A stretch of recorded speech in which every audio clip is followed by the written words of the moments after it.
Lighting भी है, भगा रहा है भाई। कौन भगा रहा है?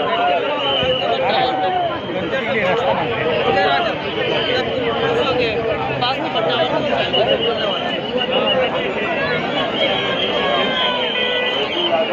पानी बोतल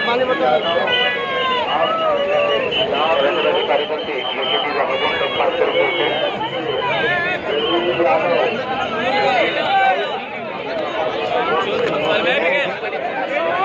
यावरे किरेश रे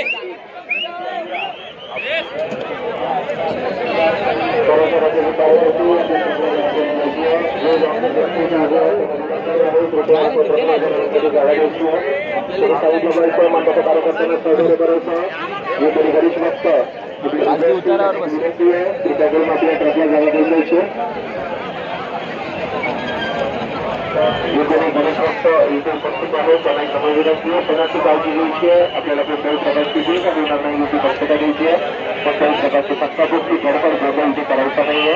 आमच्या कार्यकर्त्यांना सहकार्य करायचं। कार्यकर्त्यांनी विनंती आहे, आपल्या गणपतीच्या पूजेच्या गणपतीच्या ट्रकला जागा करून द्यायची आहे। सार्वजनिक गणेशोत्सव मंडळानुसार करायचा बाजार सर्व गणेश भक्तांचे हार्दिक स्वागत, हार्दिक स्वागत, हार्दिक स्वागत। आम्हाला